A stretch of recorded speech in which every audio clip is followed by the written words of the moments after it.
नमस्कार दोस्तों, मैं हूं श्यामवीर सिंह और आप देख रहे हैं हमारा चैनल जैसलमेर की गलियां। दोस्तों, आप सबके मन में ये सवाल ज़रूर उठता होगा कि भारत इतना विशाल देश, दुनिया के दूसरे नंबर की पॉपुलेशन यहाँ पर रहती है और उसका जो जीडीपी है वो अभी हम यूँ कहें कि दुनिया में 5वें नंबर पे है और वो भी अभी आया है। पहले तो 10-11 नंबर पे होता था, जबकि भारत से बहुत छोटे छोटे देश, यानी कोई भारत का 20वां हिस्सा है, कोई 10वां, कोई 11वां, इतने छोटे छोटे देश हैं जो कि भारत के एक स्टेट से भी छोटे हैं। उनकी जीडीपी भारत से कई गुना ज़्यादा है। उदाहरण के तौर पर हम बात करें जापान की। जापान एक, हम यूँ कहें कि राजस्थान से भी छोटा प्रांत है। अगर राजस्थान का हम एरिया की बात करें तो इसका लगभग 2 लाख से ज़्यादा है एरिया, लेकिन जापान 2 लाख से भी कम एरिया है। ऐसे ही जर्मनी से लेकर इंग्लैंड, पोलैंड, फ्रांस, ऐसे कई देश हैं जिनकी एरिया तो मतलब भारत के एक प्रांत से भी कम है, लेकिन पॉपुलेशन भी एक प्रांत से कम है। किसी की 5 करोड़, 4 करोड़, 3 करोड़। और एरिया की बात करें तो 1 लाख स्क्वायर वर्ग किलोमीटर, किसी का 2 लाख, किसी का 1.5 लाख। लेकिन भारत का कितना है? भारत का 32 लाख स्क्वायर किलोमीटर। फिर भी उनकी जीडीपी ज़्यादा क्यों है?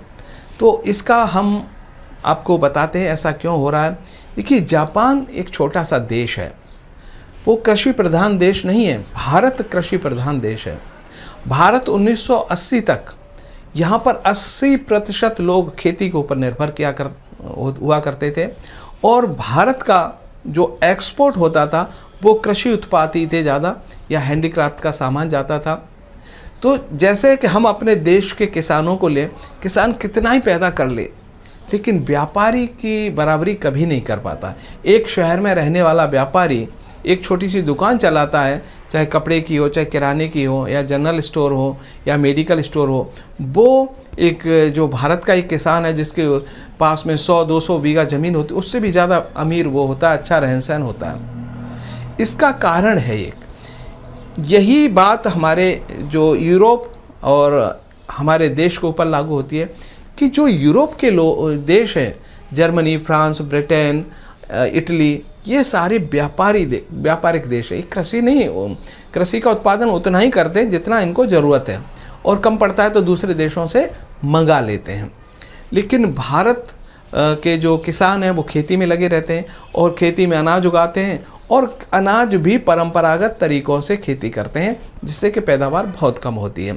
और गेहूँ, देखिए अभी मान लो कि अंतर्राष्ट्रीय बाज़ार में जो गेहूँ हम एक्सपोर्ट करेंगे, तो पूरे देश का अगर हम गेहूँ जितना पैदा होता पूरा एक्सपोर्ट भी कर दें, तो भी हम कहें कि अमेरिका की एक कंपनी, चाहे कोई सी ले लो आप, चाहे तो एक पेप्सी कंपनी है, वहाँ की एप्पल है, या हम यूँ कहें कि फेसबुक है, गूगल है, इनके बराबर भी हमको धन प्राप्त नहीं होगा जितना ये कमाती हैं। जैसे जापान की बहुत सारी कंपनियां हैं, जैसे कि हम बात करें कि जापान बहुत इलेक्ट्रॉनिक्स में बहुत आगे है, इलेक्ट्रॉनिक्स सारे प्रोडक्ट वहाँ से आते हैं। तो एक कंपनी हमारे पूरे कृषि उत्पाद के बराबर वो वहाँ से एक्सपोर्ट कर देती है, तो वो ज़्यादा कमा लेते हैं और हम पीछे रह जाते हैं। तो भारत अगर इसमें अपनी पॉलिसी में बदलाव कर दे कि जो अनाज हम पैदा करते हैं खाने के योग्य, उतना ही पैदा करें, उतना ही कृषि में बोएं जितना हमको ज़रूरत है। बाकी जो क्षेत्र हैं उन पर हम व्यापार के लिए बड़े बड़े उद्योग लगा करके हम वो चीज़ें बनाएं पहले तो, कि जो हम बाहर से मंगाते हैं, और फिर हम उन चीज़ों को भी बना सकते हैं जो हम एक्सपोर्ट कर सकें। अभी हम इंपोर्ट क्या क्या करते हैं? अभी तो भारत ने बहुत तरक्की कर ली है, बहुत सारे इलेक्ट्रॉनिक्स आइटम बनने, यानी आप सोच रहे होंगे कि सब कुछ हमारे देश में बनना शुरू हो गया है, लेकिन ऐसा नहीं है। अभी बहुत सारी ऐसी चीज़ें हैं जो हमारे देश में नहीं बनती हैं और अभी तक उनका उत्पादन शुरू नहीं हो पाया। हम बात करें, अगर शुरुआत करते हैं हम कि जैसे भारत अभी डीजल और पेट्रोल का बहुत सारा इंपोर्ट करता है और बहुत सारा हमारा डॉलर उसमें चला जाता है। इसके बदले में हम एक्सपोर्ट क्या करते हैं? कृषि उत्पाद करते हैं, ज़्यादातर हैंडीक्राफ्ट का या कपड़ा हम करते हैं। तो इन चीज़ों से हम उसको बैलेंस करना चाहते हैं, जो हम कभी नहीं कर पाएंगे। और भारत देखो 15-16 लाख करोड़ का इंपोर्ट करता है डीजल पेट्रोल। इसके अलावा इतने ही लाख करोड़ का हम इलेक्ट्रॉनिक्स आइटम भी इंपोर्ट करते हैं। सबसे पहला उदाहरण देता हूं आपको कि भारत में अभी भी ये जो टावर लगते हैं 3G 4G 2G, ये जो टेक्निक है भारत में अभी तक शुरू नहीं हुई है। ये सारी बाहर से इंपोर्ट कर रहे हैं, या तो चाइना से कर रहे हैं या अमेरिका से कर रहे हैं, बड़े बड़े देशों से, जो कि बहुत महंगी टेक्नोलॉजी होती है। जो मोबाइल जिससे हम बात करते हैं, तो जो मोबाइल के संकेत ये 3G टेक्नोलॉजी या 2G के माध्यम से हम बात करते हैं, तो ये जो टावर लगते हैं, इनकी जो मशीनरी होती है वो सारी इंपोर्ट की जाती है। ये हमारे देश में अभी तक बनना स्टार्ट नहीं हुई है। रिलायंस ने अपनी शुरुआत की है, शायद बनना शुरू हो जाएगी। दूसरा, हम बिजली पैदा करने के लिए जो रिएक्टर हैं, परमाणु रिएक्टर, उनको भी इंपोर्ट करते हैं। तो अभी देश में हमारे जैसे कि अभी थोरियम आधारित जो टेक्नोलॉजी हमारे देश ने खुद विकसित की है, लेकिन ज़्यादातर रिएक्टर हम कनाडा से इंपोर्ट करते रहे हैं या अमेरिका से। और तीसरी चीज़ हम बताएं, जो बहुत पैसा हमारा चला जाता है इंपोर्ट करने में, वो है अभी भी देखो हमारे देश में कैमरों की स्थिति क्या। कैमरे हमारे देश में नहीं बनते, या तो जापान के, अमेरिका के या जर्मनी के हम इस्तेमाल करते हैं। जितने भी फिल्म इंडस्ट्री में कैमरे यूज हो रहे हैं, वो या तो सोनी का होता है, एरी होता है, ब्लैक मैजिक होता है। और ब्लैक मैजिक एरी जो अमेरिका की कंपनी है, और बाकी सोनी वगैरह है, ये कैनन और सोनी, ये जापान की कंपनी है। तीसरा, हम बात करें कि जो हम रक्षा उद्योग के अंदर जो कुछ मटेरियल है, जैसे हम टाइटेनियम की बात करें, वो भी आपको हमें अभी अपने विदेशों से इंपोर्ट करना पड़ रहा है। और टाइटेनियम का कहाँ उपयोग होता है? टाइटेनियम के हवाई जहाज वगैरह और गाड़ियाँ बनती है, उनमें उपयोग होता है। जो हवाई जहाज, फाइटर प्लेन हम जैसे कि अभी तेजस बना रहे हैं, लेकिन उसके अंदर जो इंजन है वो अभी तक हम विकास नहीं कर पाए। यानी जेट इंजन हमारे देश में अभी तक नहीं बनना शुरू हुआ है।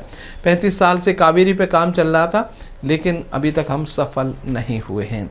और वो उसमें बहुत सारा पैसा अमेरिका ले जा रहा है, अमेरिका से इंपोर्ट कर रहे हैं तेजस के लिए। और बहुत सारे रडार, मान लो टैंक भी अभी हम रसिया से या सुखोई वगैरह हम वहाँ से मंगा रहे हैं, उनकी मिसाइलें मंगा रहे हैं। तीसरी चीज़, बहुत बड़ी मात्रा में हमारा पैसा जाता है, और वो जाता है मोबाइल हम इंपोर्ट करते हैं। मोबाइल तो भारत में ही बनने शुरू हो गए हैं, भारत की कुछ कंपनियां, कुछ बाहर की हैं। लेकिन एक सबसे बड़ी चीज़ है जो चिप होती है, जो कंप्यूटर में लगती है, मोबाइल में लगती है, जो रक्षा उद्योग में काम आती है, गाड़ियों में भी लगती है। ये चिप अभी तक हम नहीं बना पाए। ये सारी ताइवान से इंपोर्ट करते हैं या चाइना से इंपोर्ट करते हैं। तो अभी भारत में इसका भी काम शुरू हुआ है, टाटा ने अपना काम शुरू किया है, शायद ये बहुत ही जल्दी हमारे देश में बननी शुरू हो जाएगी।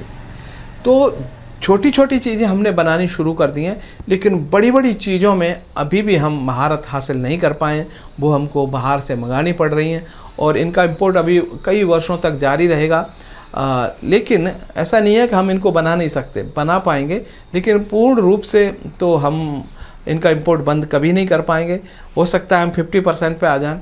जैसे डीजल पेट्रोल की जगह हम इलेक्ट्रिक वाहनों का उपयोग करके उसको 8 लाख करोड़ तक का इंपोर्ट कम कर सकते हैं। इलेक्ट्रॉनिक्स में भी हम 8 लाख करोड़ का कम करके 15-16 लाख करोड़ का हम ये अपना इंपोर्ट कम करके, और हम बाकी 15-16 लाख करोड़ का वो एक्सपोर्ट बढ़ा करके अपने यहाँ से जो चीज़ें इलेक्ट्रॉनिक्स हैं और दूसरी चीज़ें बना करके अगर हम बाहर भेजेंगे, तब ये बैलेंस हो पाएगा, तब भारत इनकी जीडीपी की बराबरी कर पाएगा।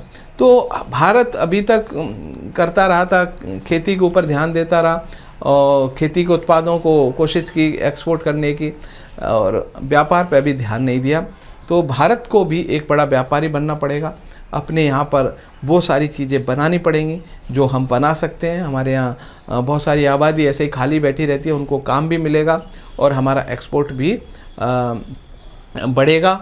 और इंपोर्ट कम होने से हमारे जो विदेशी मुद्रा की बचत होगी, और भारत जो अपने देश में उस पैसे को वापस लगाएगा, तो इससे ही हमारे देश की तरक्की होगी।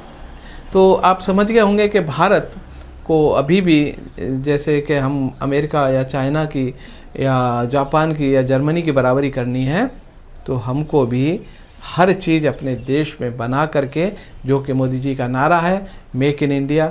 अब जो भी समझौते होते हैं, बाहर से हम चीज़ें इंपोर्ट करते थे बहुत बड़ी मात्रा में, मोदी जी कहते हैं कि हमको टेक्नोलॉजी ट्रांसफ़र चाहिए, और हमारे देश में जब तक नहीं बनेंगे हम आपसे नहीं खरीदेंगे।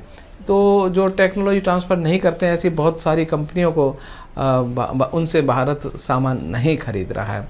तो भविष्य का भारत, अच्छी पॉलिसी अभी सरकार की है, तो इसीलिए तेज़ी से तरक्की हो रही है।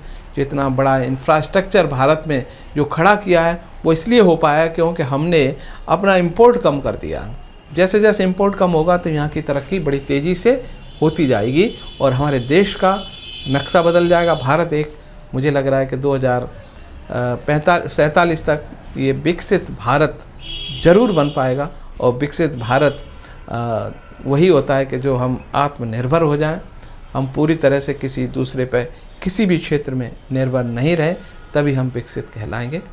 और ये काम 2047 तक पूरा हो जाएगा, ऐसी मैं उम्मीद कर रहा हूँ। तो फिर एक अच्छी जानकारी के साथ मैं आऊँगा, तब तक मुझे दीजिए इजाज़त। नमस्कार।